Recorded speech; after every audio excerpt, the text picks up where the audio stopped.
All right, I'm going to open it up for questions. This mic can't really move, so I'm going to, if you can shout out your question, I will repeat it for the audio situation. Ryan Detter, welcome. It's your first time here. Of course, Ryan Detter's really excited for you and me. John, I think, is being modest. When Union started, they basically went out to every bar possible and did a Firkin night. Firkin's Cascade, and they do all different stuff. And so they went out to all these different bars, and I remember thinking, I don't know how these guys are still standing after a couple weeks. So that to me was collaboration in itself. And so I want to talk about what you guys think, because collaboration begets collaboration, but collaboration also begets community. And I think you guys ingraining yourself in the community has really made people love Union, is because you guys had the Bluegrass Festival and the movie nights, and you're everywhere. So I just wanted to hear what you guys thought about how that's this nice circle, collaboration begets community and community begets collaboration. So. Yeah, the community aspect was such an important part of our identity coming into the industry. I often say when I'm telling kind of the story, that when we first started out, we could have really easily gotten a really cheap warehouse on the outskirts of the city where nobody lived and nobody wanted to come. I mean, we pay considerably more rent because of the location we're in, but it has been one of the biggest assets to us to be part. I mean, it's just we needed to be part of a community where people were living and thriving every day, so we certainly hope that it's the beer first, always. We think we make a really awesome locally made product, and we want you all to be proud of that. But we also want to bring you into the fold, and we want you all to come together based around this product. We do events, and people come that don't love beer, and that's totally fine with us because we're creating this community, and it feels so good. Collaboration just shows how kind of open you are to being inclusive, and that's kind of what we're all about. Yeah, and me as a consumer, I want to support people like that, and I'm sure everybody here does too. You want to support nice people who are doing good work and creating a great product, but being in the community, I think, is really, really important. And they've done a great job. Baltimore is a wonderful place to do that. Make sure you keep your mic close to your mouth. It's a wonderful place to do that whenever you go to an event like the ones in Union. It's just, you meet all these people that you could potentially collaborate with. And then community and food and beverage, they're just so related just by the fact of, eating with someone else and having that conversation. It's just, it creates something sparks, and then out of that, magic happens. And it doesn't necessarily have to be a collaboration between you and that person, but maybe you can connect someone else who they could collaborate with. And I feel like that's why I love Baltimore, and that's sort of a great part of it for sure. I'm going to go with Dave Seal. I'm going to come up to you girls. Hey guys. I think from a food and beverage standpoint, obviously, I'm in that world as well, and I think we're seeing some amazing collaborations there, and it's really exciting to be a part of that. I'd love your perspective on what you see as sort of the next frontier of collaboration, just some wild ideas or just ideas that are in the works that you guys see happening. I think this space is one of those, but I just love some perspective on sort of, what's next for collaboration. It's like there's only so many beer dinners we can do, So what are some thoughts on that? Well, first I will say that the beer dinners we've done with Bagby Group have been the most memorable one. Seriously, they've been the best, the most memorable beer dinners we've done. So thank you for being willing to do that.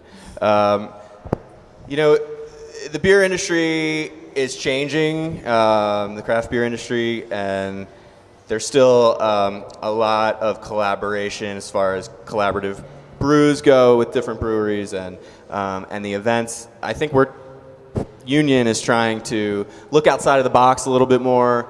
I think a lot of it is kind of getting stale. It was fresh, 5-6 years ago, and there's been a lot of it. Everybody does the same types of things. So we are definitely trying to come up with new things. We are also, almost at capacity in our space. So there's a lot of potential for new collaborative experiences in the future for us as we expand our business. It kind of works both ways, though. As we grow, I think there's certain things that we're not going to be able to do anymore, but it opens us up to even bigger, better, greater projects. So I don't really know exactly where it's going, but I hope that it gets a little bit more experimental, a little bit different and unexpected. I'm noticing a trend lately in cooking schools. There's one in Mount Vernon that I've gone to that's Jerry Pellegrino's project, Scola, and there's one in Hamden. There are probably 3 or 4 others that I haven't experienced yet, and I think that's kind of interesting because that gives you a chance to collaborate with, bring your friends there, have a party, bring your spouse or whoever. I think that's really fun, and I think the more you learn, the more you want to collaborate, and the more you want to go out and eat and drink and experience Baltimore. I think things that are behind the scenes and hands-on seem to be the trend right now. That's what people really want. It's really, really hard for chefs to find the time to do cooking classes. It takes so much time. I can't even explain. I did cooking classes myself for just some friends, and it was a huge amount of work. But I think that collaboration within, like when you're doing something where you're learning, I think is kind of a hot thing right now. It's really fun. Maybe some brewing classes. Collaboration. I would say collaboration the future of it would be, because when people think collaboration right now, it would be just 2 parties collaborating. And I feel like, what if we bring a 3rd party or 4th and we collaborate on something enormous and make something wonderful that has all of these elements, but all of them feed off of each other. And they are, a wonderful unity. And, and it invites the community, and it invites more collaborators. So I think that's where collaboration is going. Not just 2 people, but like a family of collaborators of different mediums. It doesn't necessarily have to be a designer and a product. It can be a potter with a designer and a restaurateur. And, we have your dishes, like even the plates that you eat with were made in Baltimore. So like everything is locally made. Yeah. So that could be I think that could be an amazing thing. We'll go up front here. Hi, I was just wondering, you sort of touched on earlier about burning bridges. Do you ever feel like a collaboration, if somebody approaches you about a collaboration and it's not something you want to do, how do you decline someone's offer without feeling like you're burning a bridge, or do you feel like that could possibly? You both know if it's not going to work, honestly, in your gut, and you know somebody else to refer them to, so you can do it very gracefully. You have to choose your words very wisely, and do it in person. That's important too. I agree with that. I think there are polite ways of saying something. And somebody told me the other day, wow, you really learned a very political way of approaching me and saying no. I was like, I'm sorry. What did you say exactly? I said, take I note. will look into it, but I don't know that with my schedule, and I don't feel that I have enough knowledge to help you with your project. But I do know someone who has much more experience with this, and they will be more helpful to your project than I would. And thank you for choosing me, but I think that connecting someone else, that's collaboration too. You're helping them, they're helping you, and the community grows. And the product will be so much better with someone who is equipped to handle it. I think just being honest is really helpful to both parties. I've tried to, after an initial maybe vetting out of the collaborative ideas, if I'm not feeling it, I'm just like, I don't think we're we're really, you know, making something great here. Like it's just not happening. That's not to say I'm burning a bridge. We can do this. Maybe let's revisit this. You know, so Do something else later. Yeah. Yeah, because, sorry, but like what I said earlier was sometimes you approach someone and they're not necessarily the right fit for the project, but they will be the right fit for a later project. So, you know, you keep people in mind and they keep you in mind. Don't burn that bridge. I'm going to go over here because I'm like ignoring this side of the room. No. Okay, we're going to Amanda.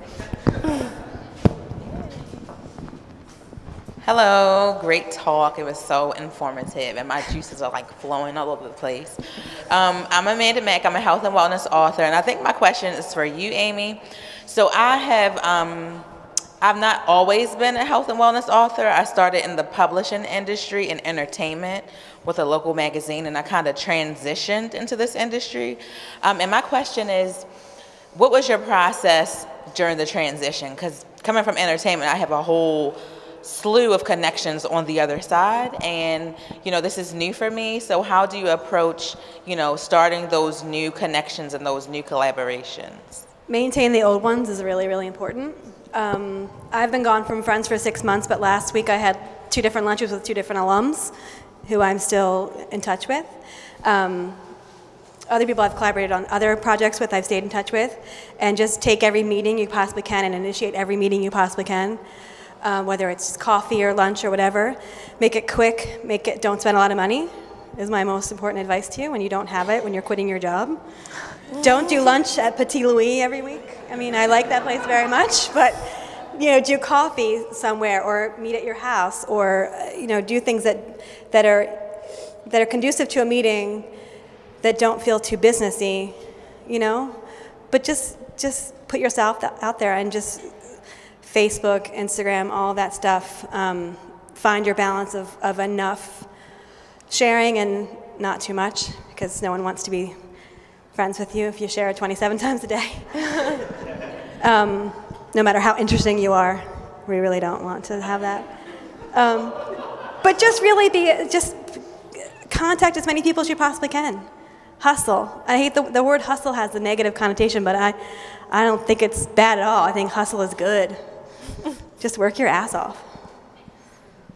I would agree with keeping your old contacts, because eventually maybe something will come up that will require a collaboration with your old contacts. And you know, if you have a good communication, if you have a good relationship with them, absolutely keep them around, because it will help you and it will help them. So, yeah. I also think maybe before you approach collaboration, you got to kind of be confident in what you bring to the table, and you know, be able to pitch that confidently. And also, like, there's a certain level of, you know, you have to kind of gain respect. You know, like I said, like for us, like we got to make sure like the liquid is good and that people respect the product we're putting out. And if I wasn't confident in that, I'm not sure, you know, I would be able to, you know, gain all these collaborator partners. Also, that's a really good quote. Make sure the liquid is good. For those of you taking quotes. So, because we're really tech savvy, we're going to take a question from Twitter from Amy Burke-Friedman. Oh. What? No, yeah, it's good. Hi, Amy. Could collaboration in the food and bev industry in Baltimore be a generational thing?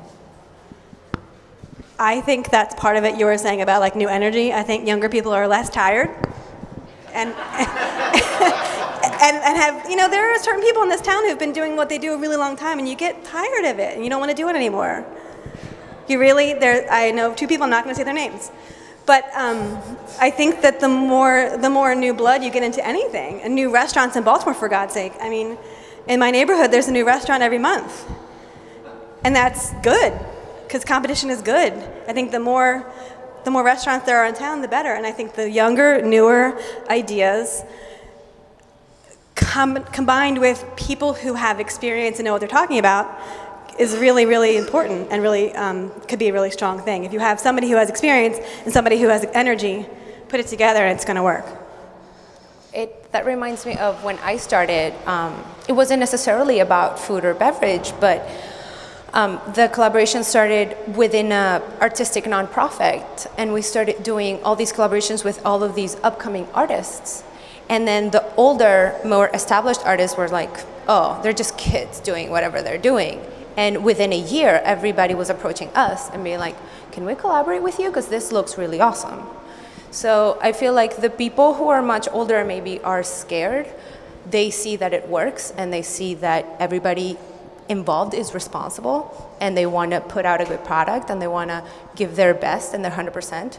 So I think that food is one of those places right now where it's just good, a good starting point, and it could bring the older generations into it and succeed. Yeah, the timing is perfect right now, for sure. All right, we have time for one last question. I'm going to give it to Wesley. Hi. I just wanted to ask a question that was either directed at you personally or just your view on things. What do you think is the best collaboration that you've had personally or in Baltimore in general that you think has been a really successful event or project?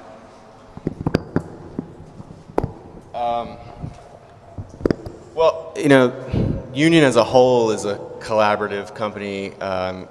Being able to come together with two partners and build this thing out of nothing, by far my proudest collaboration, and it's collaboration every day. And having partners is difficult, and so you're constantly trying to navigate those waters of partnership, and it's collaboration. We really have to trust each other. I think that's like the most defining collaboration of my life, right? So that's definitely what I would say is the most personal one. As far as the best Baltimore collaboration, Black sauce. What do you got? I don't know. This is like the best marketing ploy for black sauce. Yeah. Where's Damien? I don't know. I got to think about that for a sec. What do you got, Amy? You got something? Black sauce. I don't know. That's a hard question. Valeria, do you have one? I got lost for a second. Can you repeat your question? Best Baltimore Yeah. collaboration. Or your best personal? My best personal collaboration, which was the one that inspired sort of all of this domino effect with food, was collaborating with my mom and my grandma in their kitchen, making food and sharing it with our community and our people, and creating a community through food. I feel like that's sort of like the jumping point that got me here. And in Baltimore, I am working on one right now that I think is going to be amazing, but I can't talk about it yet. But it's very excited, and it's with food, and there's like community involved, so I get to sort of use all of my design resources on it, and I feel like it could be a really great one. And I'm sorry that I can't say any more, but I think that would be the best one for sure. Oh, yeah, okay. Creative Mornings. Creative Mornings. I was going to say The Wire. But Creative Mornings is Yeah, right, yeah, right. All right. Well, thanks you guys so much for sharing all of your wisdom and, inspiration. Yeah.